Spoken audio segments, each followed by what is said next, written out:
Actually ಒಬ್ಬ ವಕೀಲರಾದವರು full time ಯಾವುದೇ ಬಿಸ್ನೆಸ್ಸಲ್ಲಿ ಕೈಗೊಳ್ಳೋಂಗಿಲ್ಲ ಅಂತ ನಮ್ಮ ಬಾರ್ ಕೌನ್ಸಿಲ್ ಆಫ್ ಇಂಡಿಯಾದಲ್ಲಿ ಇದೆ ಆ ರೂಲ್ಸು. ಫುಲ್ ಟೈಮ್ ಅವನು ಬಿಸ್ನೆಸ್ ಆಗಿ ಅದನ್ನು ಕ್ಯಾರಿ ಮಾಡೋಂಗಿಲ್ಲ ವರ್ಷದಲ್ಲಿ 365 ದಿನ. ಸೊ ನಾನು ಈ ಸಮಸ್ಯೆ ಬರುತ್ತೆ ಅಂತಲೇ ಹೇಳ್ಕೊಂಡು ಪಾರ್ಟ್ನರ್ಶಿಪ್ ಮಾಡಿಸಿದ್ದೀನಿ. ನಾನು ಪಾರ್ಟ್ನರ್ಶಿಪ್ ಡೀಡ್ ಮಾಡಿಸಿದ್ದು 2010ರಲ್ಲಿ ನಾನು ಪ್ರೊಡ್ಯೂಸರ್ ಆಗಿರೋದು. ಸೊ ನನಗೆ ಈ ಮೊದಲೇ ಒಬ್ಬ ಪ್ರಖ್ಯಾತ ಮಾಜಿ ಸಚಿವರ ಮಗ ನಮ್ಮ ತಂದೆಯವರ ಆಪೋಸಿಟ್ ಎಲೆಕ್ಷನ್ ಇದ್ದಾಗ ನನಗೆ ಆಲೇ ಬಾರ್ ಕೌನ್ಸಿಲ್ ಮಾಡಿದ್ರು, ಪ್ರೊಡ್ಯೂಸ್ ಮಾಡಿದ್ದಾರೆ ಅಂತ ಅದು ವಜನೂ ಆಯಿತು. ಸೊ ಅನೇಕ ಸುಪ್ರೀಂ ಕೋರ್ಟ್, ಹೈಕೋರ್ಟ್ ಎಲ್ಲ ಇದೆ. ಇಲ್ಲಿ ಏನು ಮಾಡಿದ್ದಾರೆ ಅಂದರೆ ಒಬ್ಬ ವಕೀಲರು ಜಾಸ್ತಿ ಜನ ಒಂದು ಸ್ವಲ್ಪ ಅದು ಇದು ಅಂದ್ಕೊಂಡು ಮಾಡಿದ್ದಾರೆ. ಅದು ನಮ್ಮ ಚೇಂಬರ್ದು ನಮ್ಮದು ಇಂಟೀರಿಯರ್ ಅದು ಸರ್. ಇಲ್ಲ ಕ್ಯಾನ್ಸಲ್ ನಿಮ್ಮ ಮೇಲೆ ಕ್ರಮ ಕೈಗೊಳ್ಳಬಾರ್ದು ಅಂತ ಕಳಿಸಿದ್ದಾರೆ, ನಾವು ರಿಪ್ಲೈ ಕೊಟ್ಟಿದ್ದೇವೆ. ಇಲ್ಲ ಅದು ನಿರ್ಮಾಪಕರನ್ನು ಕೇಳ್ಬೇಕು ಸರ್, ನಾನು ಡೈರೆಕ್ಟರ್ ಅಷ್ಟೇನೆ ಅದರಲ್ಲಿ.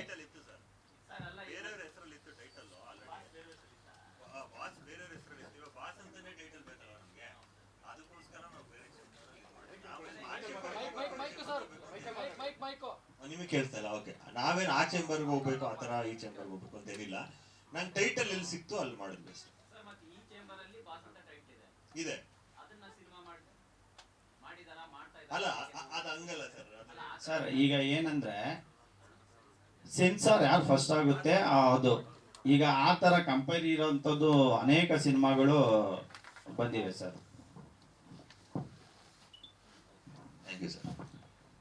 ಬಂದಿದೆ ಸರ್, ಗೊತ್ತಿಲ್ಲ ಸರ್. ಅದು ನಾವು ನಮ್ಮ ನಿರ್ಮಾಪಕರು ಕೇಳಕ್ ಹೋದಾಗ ಅಲ್ಲಿಲ್ಲ, ಬೇರೆ ಯಾರೋ ಪ್ರಖ್ಯಾತ ನಿರ್ಮಾಪಕರ ಹೆಸರಲ್ಲಿದೆ, ಏನೋ ರಾಕ್ಲೈನ್ ಸರ್ ಬ್ಯಾನರಲ್ಲಿ ಇದೆ ಅಂತ ಹೇಳಿದ್ರಂತೆ. ಹಾಗಾಗಿ ಅವರು ಅಲ್ಲಿ ಮಾಡಿಸ್ಕೊಂಡಿದ್ದಾರೆ. ಬಟ್ ನನಗೂ ಮತ್ತೆ ಇವರು ಚೇಂಬರ್ ನೋಟಿಸ್ ಕೊಟ್ಟಿರೋದಕ್ಕೂ ಬಾ ಸಿನಿಮಾಕ್ಕೂ ಸಂಬಂಧ ಇಲ್ಲ ಅಂತ ನಾನು ಸ್ಪಷ್ಟವಾಗಿ ಹೇಳ್ತೀನಿ ಸರ್.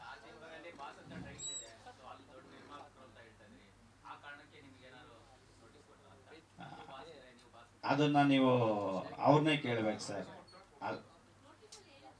ಅಲ್ಲ ನೋಟಿಸಲ್ಲಿ ನಾನು ಏನು ಫ್ಯಾಕ್ಟ್ ಆಫ್ ದಿ ಕೇಸ್ ಹೇಳಿದೆ ಇದೇನೆ. ಫಸ್ಟ್ ನೀವು ಚೇಂಬರ್ಗೆ ಪತ್ರಗಳನ್ನು ಬರಿತಾ ಇದ್ದೀರಾ, ಒಬ್ಬ ಕಾರ್ಯಕಾರಿ ಸಮಿತಿ ಸದಸ್ಯರಾಗಿದ್ದೀರಾ.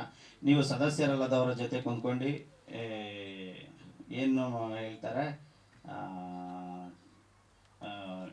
ಒಳಸಂಚು ಮಾಡ್ತಾ ಇದ್ದೀರಾ ಅಂತ ಅದನ್ನ ನೀವು ಕೇಳ್ಬೇಕು ಸರ್.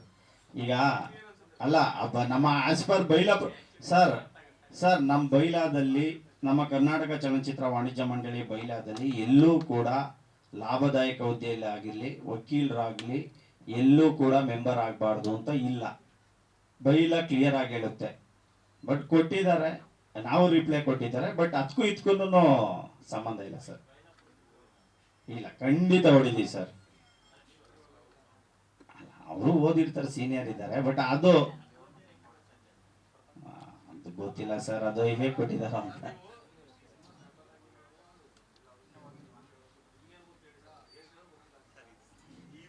ಸರ್ ಈಗ ಸಿನಿಮಾಕ್ಕೂ ಇದಕ್ಕೂ ಸಂಬಂಧಪಟ್ಟಿಲ್ಲ.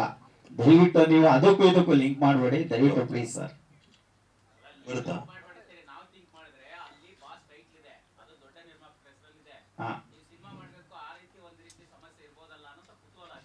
ಸರ್ 1.5 ವರ್ಷ ಆಯ್ತು ಸರ್ ಸಿನಿಮಾ ಸ್ಟಾರ್ಟ್ ಮಾಡಿ, ಅವಾಗ್ಲಿಂದ ಸಮಸ್ಯೆ ಬಂದಿಲ್ಲ ಸರ್. ಇಲ್ಲ ಅವ್ರಿಗೂ ಗೊತ್ತಲ್ಲ. ಇವಾಗ ಬಾಸ್ ಅಂತ ಸಿನಿಮಾ ಸ್ಟಾರ್ಟ್ ಮಾಡಿದ್ದು ನೆಕ್ಸ್ಟ್ ಡೇನೆ ನಾವು ಪೇಪರ್ ಅಲ್ಲಿ ಇದ್ಕೊಟ್ಟು. ಇಲ್ಲ ಇಲ್ಲಿನೂ ನಮ್ಮ ಕರ್ನಾಟಕ ಚಲನಚಿತ್ರ ವಾಣಿಜ್ಯ ಮಂಡಳಿನ ಪಾರ್ಟಿ ಮಾಡಿದ್ರು. ಅವರು ನಮ್ಮಲ್ಲಿ ಮೆಂಬರ್ ಇಲ್ಲ ಅಂತ ಹೇಳಿ ಲೆಟರ್ನು ಕೊಟ್ಟಿದ್ದಾರೆ, ವಕಾಲತ್ತು ಹಾಕಿದ್ದಾರೆ. ಸೊ ನೋಡೋಣ ಸರ್. ಅದು ಹಿಂದೆ ಆಗಿದೆ ಸರ್, ಹಿಂದೆ ಆಗಿದೆ ತುಂಬ ಹಿಂದೆ ಆಗಿದೆ ಸರ್. ಹೌದೌದು ಸರ್, ಹೌದು ಸರ್.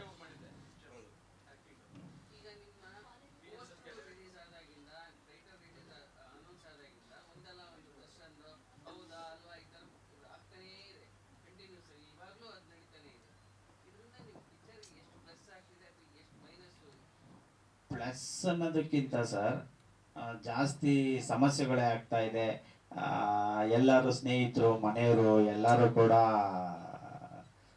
ಭಯ ಪಡ್ತಾರೆ, ಯಾಕಪ್ಪ ಬೇಕಾಗಿತ್ತು ನಿಮಗೆ ಇವೆಲ್ಲ ಅಂತ. ನಾವು ಒಬ್ಬ ನಿರ್ದೇಶಕನಾಗಿ ಒಂದು ಏನು ಹೇಳ್ತಾರೆ, ನನ್ನ ಕಲ್ಪನೆಯಲ್ಲಿ ಮಾಡಿದಂಥ ಸಿನಿಮಾ. ಹಾಗಾಗಿ ಈ ಥರ ಘಟನೆಗಳು ಯಾವುದಾದ್ರೂ ಒಂದು ಕಾಂಟ್ರವರ್ಷಿಯಲ್ ಸಬ್ಜೆಕ್ಟ್ ಮಾಡೋಕ್ಕೋದಾಗ ಇದಾಗುತ್ತೆ ಅನ್ನೋದಿದೆ ಸರ್. ಸರ್ ಬೆಳಕೆಯಲ್ಲಿ ಸರ್ ಅದು ಗೊತ್ತಿಲ್ಲ ಸರ್. ಸರ್ ಪ್ರಚಾರ ಅಂತ ಇಲ್ಲ, ನಾವೊಂದು ಸಿನಿಮಾವನ್ನ ನಮ್ಮ ಕಲ್ಪನೆಗೆ ತಕ್ಕಾಗಿ ಮಾಡಿದ್ದೀವಿ. ಪ್ರಚಾರಕ್ಕೋಸ್ಕರ ಮಾಡೋಕ್ಕೆ ಎಲ್ಲಿ ಸರ್ ಪ್ರಚಾರ ಮಾಡೋಕ್ಕೆ ನೂರಾರು ದಾರಿ ಇದೆ. ಕೋಟ್ಯಾಂತರ ರೂಪಾಯಿ ಇನ್ವೆಸ್ಟ್ ಮಾಡಿ ಪ್ರಚಾರ ಮಾಡೋದಕ್ಕೆ 3-4 ಕೋಟಿ ಇನ್ವೆಸ್ಟ್ ಮಾಡ್ಬಿಟ್ಟು ಪ್ರಚಾರ ಮಾಡಿಸ್ಕೊಳಕ್ಕೆ.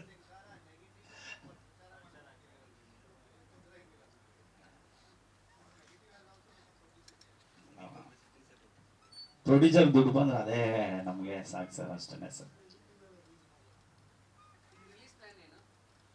ರಿಲೀಸ್ ಸರ್ ಸ್ವಲ್ಪ 4-5 ಜನ ಡಿಸ್ಟ್ರಿಬ್ಯೂಟರ್ ಮಾಡಬೇಡಿ ಅಂತ ಹಿಂಸೆ ಕೊಡ್ತಾ ಇದ್ದಾರಂತೆ.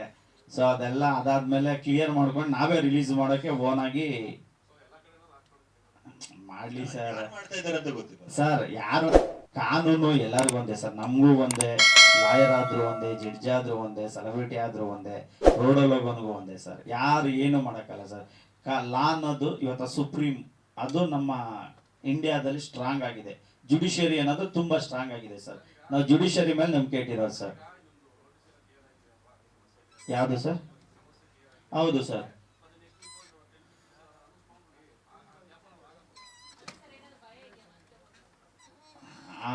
ಆ ಥರ ಇಲ್ಲ ಮೇಡಮ್, ಆ ಥರ ಏನಿಲ್ಲ.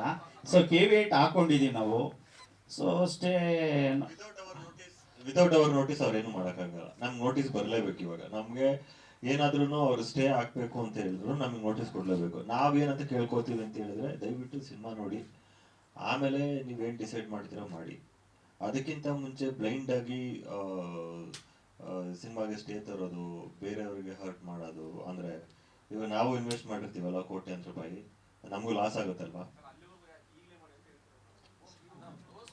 ಸರ್. ರೆಡಿ ಇದೀವಲ್ಲ ಹೇಳಿ ಸರ್. ಈಗ ನಾವು ಅದನ್ನು ಮಾಡೋದಕ್ಕೆ ನಮ್ಗೆ ಪಬ್ಲಿಸಿಟಿ ಮಾಡಬೇಕು. ಈಗ ಯಾವ ದೊಡ್ಡ ಸಿನಿಮಾಗಳಿದೆ ಸರ್, ದಯವಿಟ್ಟು ಅಲ್ಲ ಸರ್, ಅಲ್ಲಲ್ಲ. ಆಕ್ಚುಲಿ ನಾವು ಅವರು ಯಾವ ಟೆಕ್ನಿಷಿಯನ್ ಇದ್ದಾರೆ, ದರ್ಶನ್ ಸರ್ ಜೊತೆ ಇದ್ದಾರೆ, ಅವರ ಫ್ರೆಂಡ್ಸ್ಗಳು ಅವರೆಲ್ಲ. ಸೊ ಅವ್ರಿಗೆಲ್ಲ ಅಪ್ರೋಚ್ ಮಾಡಿದೆ, ನಾನು ಮಾಡಿದೆ. ನನಗೂ ಫ್ರೆಂಡ್ಸ್ ಅವರೆಲ್ಲ ಸುಮಾರು ನಾನು 2010 ಇಂಡಸ್ಟ್ರಿಯಲ್ಲಿ ಇದ್ದೀನಿ, ಸಣ್ಣ ಪುಟ್ಟ ಸಿನಿಮಾ ಮಾಡ್ಕೊಂಡು. ಅವಾಗಿಂದನೂ ಪರಿಚಯ. ಅವರೆಲ್ಲ ಸ್ಟಾರ್ ಆಗಿದ್ದಾರೆ ಈಗ. ಆಲ್ ಟೆಕ್ನಿಷಿಯನ್ ನನ್ನ ಜೊತೆ ಕೆಲಸ ಮಾಡ್ತಿದ್ದರು, ನನ್ನ ರೂಮ್ಮೇಟ್ಸ್ಗಳು ಅವರೆಲ್ಲರೂ. ಅವ್ರ ಹತ್ರನೂ ಕೇಳಿದೆ, ಅವರು ಇಲ್ಲ ಮಗ, ಅವ್ರು ಒಪ್ತಾ ಇಲ್ಲ ಅಂದರು. ಅವ್ರು ಕೇಳಿದಾರೋ ಇಲ್ಲೋ ಗೊತ್ತಿಲ್ಲ ಅದಂತೂ. ಲೇಟೆಸ್ಟ್ ಹಾಗೂ ಇಂಟ್ರೆಸ್ಟಿಂಗ್ ಸುದ್ದಿಗಳಿಗಾಗಿ ಬಾಸ್ ಟಿವಿ ಕನ್ನಡ ಚಾನೆಲ್ನ ಸಬ್ಸ್ಕ್ರೈಬ್ ಮಾಡಿ. ಹಾಗೆಯೇ ಬೆಲ್ ಐಕಾನ್ ಪ್ರೆಸ್ ಮಾಡಿ. ಇದರ ಜೊತೆಗೆ ಫೇಸ್ಬುಕ್, ಇನ್ಸ್ಟಾಗ್ರಾಮ್, ಎಕ್ಸ್ನಲ್ಲೂ ಮಿಸ್ ಮಾಡದೆ ಫಾಲೋ ಮಾಡಿ.